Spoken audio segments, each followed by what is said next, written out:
ఇవాళ electronic media print media మిత్రులందరికీ కూడా నా నమస్కారాలు తెలియజేస్తా ఉన్నాను. ఇవాళ హుజరాబాద్ నియోజకవర్గంలో ఇవాళ చేనేత కార్మికులు కష్టాలు ఎంత దారుణమైన పరిస్థితి ఉన్నదంటే అసలు మనం ఊహించుకోని పరిస్థితి. ఇవాళ నేను ఒక సొసైటీకి వచ్చిన జమ్మికుంటలో వాళ్ళ గోడౌన్కి వచ్చి ఇన్స్పెక్షన్ చేస్తే ఇప్పుడు దాదాపు ఈ ఒక్క గోడౌన్లోనే దాదాపు 84 లక్షల రూపాయల స్టాక్ ఉన్నది. హుజరాబాద్ నియోజకవర్గం మొత్తం అన్ని సొసైటీలు కలిపితే దాదాపు 6 కోట్ల రూపాయల స్టాక్ హుజరాబాద్ నియోజకవర్గంలో ఉన్నాయి. ఉమ్మడి కరీంనగర్ జిల్లాలో చూస్తే 15 కోట్ల రూపాయల స్టాక్ ఉన్నది. ఇలా వాస్తవంగా చేనేత కార్మికులకు ఇబ్బంది కావద్దని కేసీఆర్ గారు అద్భుతంగా ఆనాడు వీళ్ళకి పని కల్పించి వాళ్ళు వేరే పని చేయలేరు కాబట్టి వాళ్ళకి అద్భుతంగా పని కల్పించి వాళ్ళ స్టాకులు కొనుక్కొని టైం టు టైం వాళ్ళకి పేమెంట్లు వేసే పరిస్థితి ఉండేది. వాళ్ళకి ఆ రోజు దురదృష్టవశాత్తు ఎవరైనా జరిగిపోతే వాళ్ళ కుటుంబానికి ధైర్యం ఉండాలని చేనేత బీమా కింద 5 లక్షల రూపాయలు ఆనాడు కేసీఆర్ గారు ఇచ్చేది. కానీ వాళ్ళ కాంగ్రెస్ ప్రభుత్వం వచ్చిన తర్వాత ఇలా వాళ్ళ బాధ చూస్తా ఉంటే నాకు ఎంతో బాధ అనిపిస్తా ఉంది.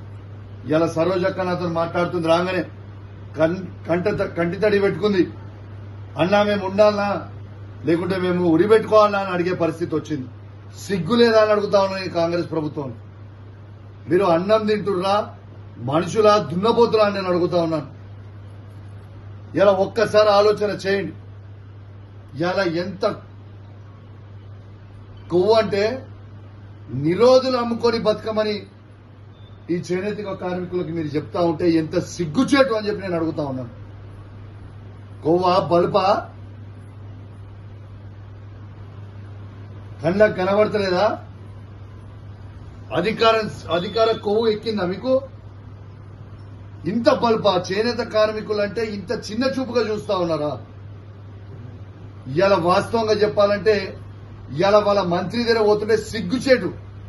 ఇవాళ మాకు మా రమేష్ గారు చెప్తా ఉన్నారు, మా మంత్రి అయిన తుమ్మల నాగేశ్వరరావు దగ్గరికి పోతే ఆయన ఏం చెప్తున్నట్టే ఇది నాకు సంబంధం లేని శాఖ ఇచ్చిర్రు, నాకు దీంట్లో ఏం అర్థమైతలేదు, ఇది ఏం కొనాలి, ఇది ఏమున్నాయి, ఇట్లాంటి కొనేటి ఏమేం లేవు అని చెప్తుంటే సిగ్గుందా అండి? మీరు ఒక సీనియర్ మంత్రి ఇట్లా ఒక్కసారి మాట్లాడడానికైనా మీకు సిగ్గు అనిపిస్తలేదా?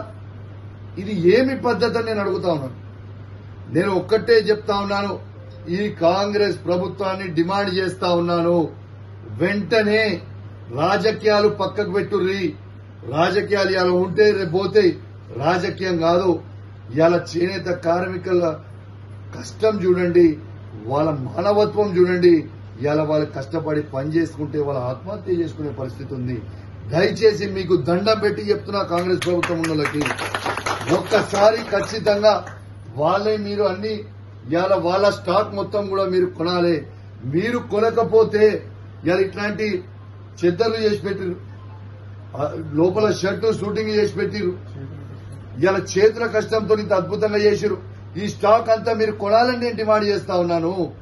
మీరు కొనకపోతే మీకు తీవ్రమైన పరిణామాలు రేపు ఎదుర్కోవాల్సి వస్తుందని చెప్పి ఈ సందర్భంగా తెలియజేస్తా ఉన్నాను. నేను పద్మశాలి బిడ్డల్ని ఈ హుజరాబాద్ నియోజకవర్గంలో ప్రత్యేకంగా కోరుతా ఉన్నా, తెలంగాణ రాష్ట్రంలో కూడా కోరుతా ఉన్నాను. ఖచ్చితంగా ఈ వచ్చే పార్లమెంట్ ఎన్నికలలో వీళ్ళకి సురుకు పెట్టాలి. వీళ్ళకి సురుకు పెడితేనే మనందరికీ కూడా మన బతుకు తెరువు వస్తుంది. వాళ్ళకి కళ్ళు నెత్తికెక్కినాయి. వాళ్ళు ఏమంటారండి కాంగ్రెస్ వాళ్ళు, ఇన్ని రోజులు దొబ్బి తిన్నా సరిపోదా అని మాట్లాడతానే, నిరోధులు అమ్ముకోమని అంటాడానే. సిగ్గు లేదు, శరం లేదు, ఇంత బల్బా మీకు? ఖచ్చితంగా నేను చెప్తా ఉన్నాను, నేను మా హుజరాబాద్ నియోజకవర్గ చేనేత కార్మికుల తరఫున డిమాండ్ చేస్తా ఉన్నాను. ఖచ్చితంగా మా నియోజకవర్గంలో ఉన్న 6 కోట్ల రూపాయల స్టాక్ ని వెంటనే కొనాలి. దాంతో పాటు కరీంనగర్ జిల్లాలో ఉన్న 15 కోట్ల రూపాయల స్టాక్ ని కూడా వెంటనే కొనాలని నేను మా కార్మికుల పక్షాన డిమాండ్ చేస్తా ఉన్నానని చెప్పి సందర్భంగా తెలియజేస్తూ సెలవు తీసుకుంటా ఉన్నాను. జై తెలంగాణ, జై కేసీఆర్.